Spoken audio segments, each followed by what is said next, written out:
Lorsque Paul a témoigné de sa conversion à Christ et de son appel à le servir, il a rapporté les paroles que le Seigneur lui a adressées dans Actes chapitre 26, du verset 16 au verset 18. « Mais lève-toi et tiens-toi sur tes pieds, car je te suis apparu pour t'établir ministre et témoin des choses que tu as vues et de celles pour lesquelles je t'apparaîtrai.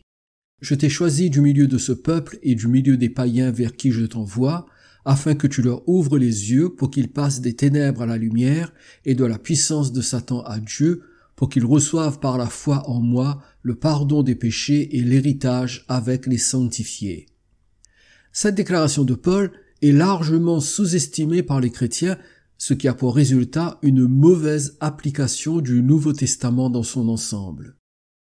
Nous avons établi dans les précédentes études que le porte-parole officiel de Dieu pendant l'âge de l'Église corps de Christ, c'est l'apôtre Paul. C'est par lui que le Seigneur s'adresse à tous ceux qui croient en Jésus comme Sauveur et Seigneur aujourd'hui. Dans le texte que nous venons de lire, Jésus dit à Paul qu'il lui est apparu et qu'il lui apparaîtra encore et qu'il l'envoie vers les païens, c'est-à-dire vers les non-juifs. Si comme moi vous êtes un païen, c'est-à-dire un non-juif, alors le porte-parole de Dieu pour vous, c'est Paul.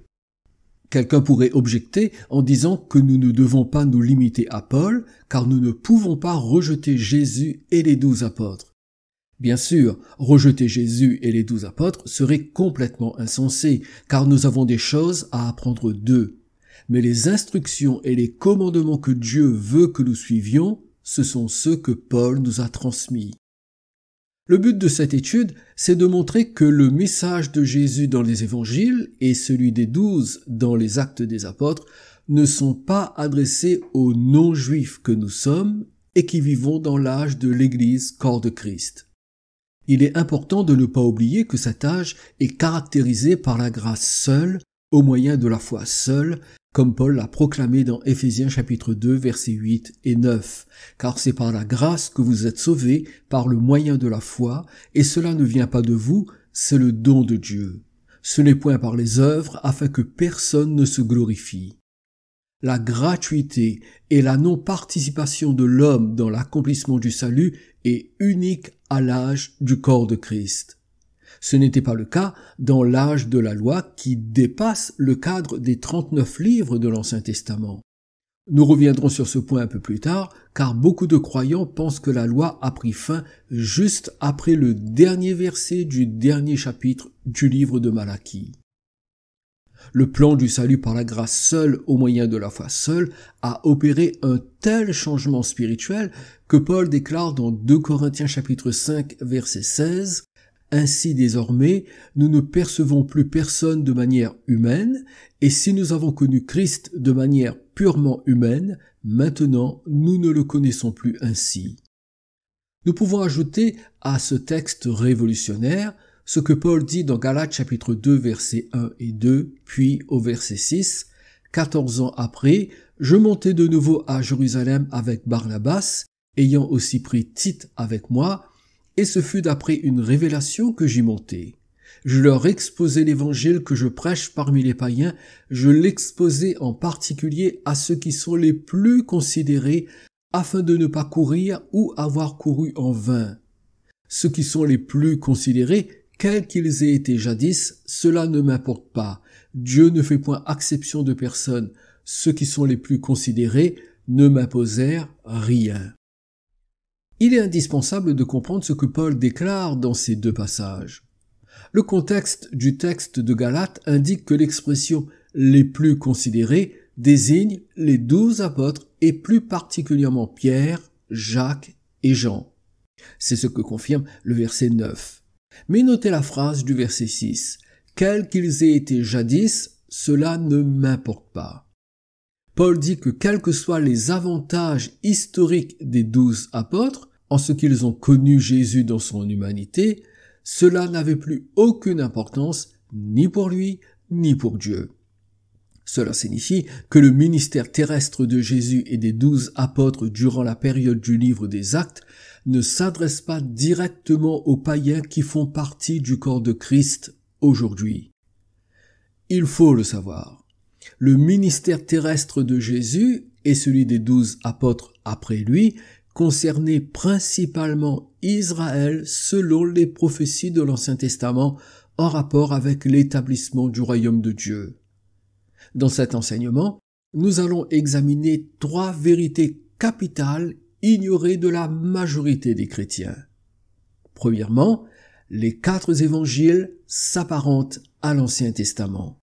Les 4 évangiles s'apparentent à l'Ancien Testament.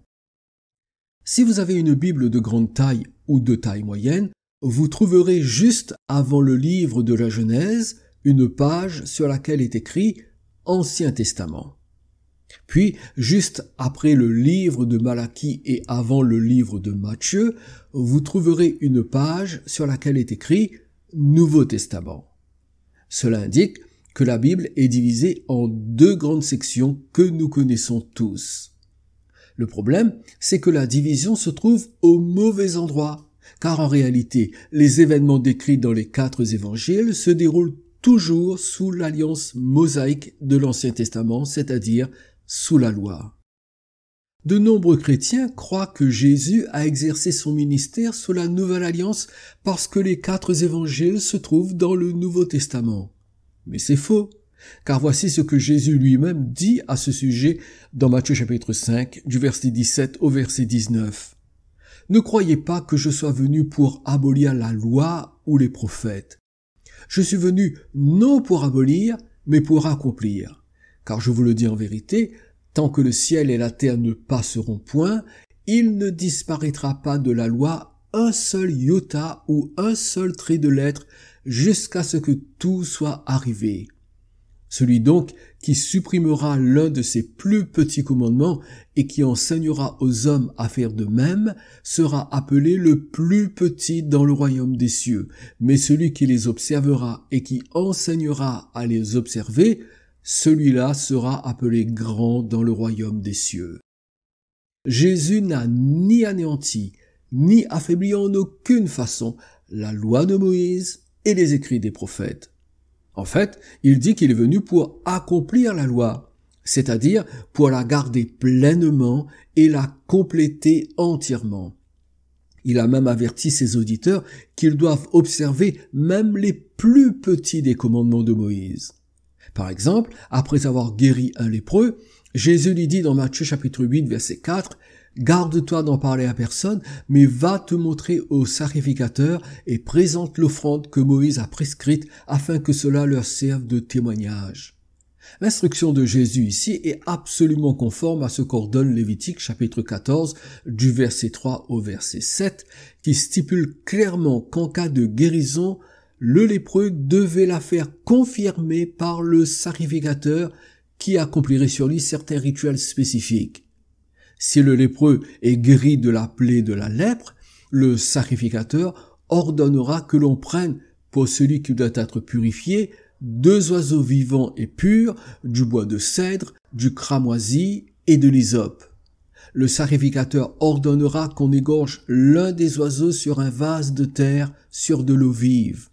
Il prendra l'oiseau vivant, le bois de cèdre, le cramoisi et l'hysope, et il les trempera avec l'oiseau vivant dans le sang de l'oiseau égorgé sur l'eau vive. Il en fera 7 fois l'aspersion sur celui qui doit être purifié de la lèpre, puis il le déclarera pur et il lâchera dans le champ l'oiseau vivant. Au cours de son ministère, Jésus s'est appliqué à défendre la loi de Moïse en rappelant l'obligation pour chaque juif de l'observer. Par exemple, il a réprimandé les dirigeants qui respectaient les parties mineures de la loi, comme le paiement de la dîme sur leur petit jardin d'herbes aromatiques, tout en négligeant les sujets importants. Dans Matthieu chapitre 23, verset 23, « Malheur à vous, scribes et pharisiens hypocrites, parce que vous payez la dîme de la menthe, de la nette et du cumin, et que vous laissez ce qui est plus important dans la loi, la justice, la miséricorde et la fidélité. » C'est là ce qu'il fallait pratiquer sans négliger les autres choses.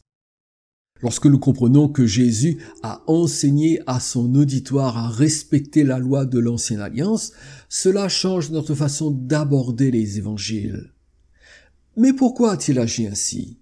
Tout simplement parce que son ministère s'adressait exclusivement à Israël, comme Paul le souligne dans Romains chapitre 15, verset 8. Je dis en effet que Christ a été serviteur des circoncis pour prouver la véracité de Dieu en confirmant les promesses faites au Père. Les circoncis ici désignent les Juifs. Paul dit que Jésus a été leur serviteur dans le but de prouver que Dieu était fidèle aux promesses faites aux patriarches et rappelées par les prophètes. Lorsque nous lisons ce que Jésus a fait et ce qu'il a enseigné dans les évangiles, nous pouvons avoir une meilleure perspective de son ministère. En tant que chrétiens, nous lisons, et à juste titre, l'Ancien Testament à la lumière du Nouveau Testament. En agissant ainsi, nous comprenons que les commandements donnés aux Juifs ne s'appliquent pas directement à nous. Nous devrions cependant faire la même chose lorsque nous lisons les évangiles, car ils constituent non pas le début du Nouveau Testament, mais la fin de l'Ancien Testament. L'Ancien Testament ne se termine réellement que lorsque Jésus s'offre en sacrifice sur la croix, selon Hébreux chapitre 9 verset 16, car là où il y a un testament, il est nécessaire que la mort du testateur soit constatée. C'est la raison pour laquelle Paul déclare dans Romains chapitre 10 verset 4, car Christ est la fin de la loi pour la justification de tous ceux qui croient. La fin de la loi, ce n'est pas la naissance de Jésus, mais c'est sa mort sur la croix. Tout ce qui se passe entre la naissance et la crucifixion de Jésus se déroule sous la loi de Moïse. Nous avons encore 2 vérités à considérer. C'est ce que nous ferons dans une prochaine étude. Que le Seigneur vous bénisse richement. Je vous dis à bientôt. Jésus dit dans Apocalypse chapitre 22 verset 12, « Voici je viens bientôt et j'apporte avec moi ma récompense pour traiter chacun conformément à son œuvre. » Les 2 vérités contenues dans cette déclaration du Christ doivent être inscrites dans nos cœurs. Premièrement, Jésus revient bientôt. Tout comme il est venu une première fois, il y a un peu plus de 2000 ans, il reviendra une seconde fois. Deuxièmement, il reviendra pour traiter chacun conformément à son œuvre. Cela signifie que chaque être humain devra rendre des comptes pour la vie qu'il a vécue sur terre. Qu'avez-vous fait de votre vie ? L'avez-vous vécu avec Dieu ou sans vous intéresser à ce qu'il attend de vous? Vous êtes né dans un état de séparation d'avec Dieu, mais il a donné Jésus son Fils pour vous réconcilier avec lui. Avez-vous fait la paix avec Dieu? Quelle est la récompense que Jésus vous donnera lorsqu'il reviendra? Serez-vous récompensé pour la vie éternelle dans la gloire du ciel ou par la perdition dans l'enfer de la séparation éternelle? Si vous ne l'avez pas encore fait, tournez-vous vers Jésus-Christ de Nazareth. Croyez dans sa mort et sa résurrection et soumettez-lui votre vie entière. Il pardonnera vos péchés et remplira votre âme de la paix, de la réconciliation avec votre Créateur. Croyez en Jésus et entrez dans le salut qu'il vous offre aujourd'hui. Voulez-vous développer votre connaissance de la Bible, enrichir votre foi et approfondir votre relation avec Dieu? Accédez à des ressources captivantes en bénéficiant des formations en ligne de Libre Accès Academy. Libre Accès Academy vous propose un parcours de théologie pratique, une école de formation de disciples et une introduction à la prophétie biblique. Mais Libre Accès Academy, c'est bien plus encore. Découvrez des trésors d'édification spirituelle inestimables en vous rendant sur notre page d'information.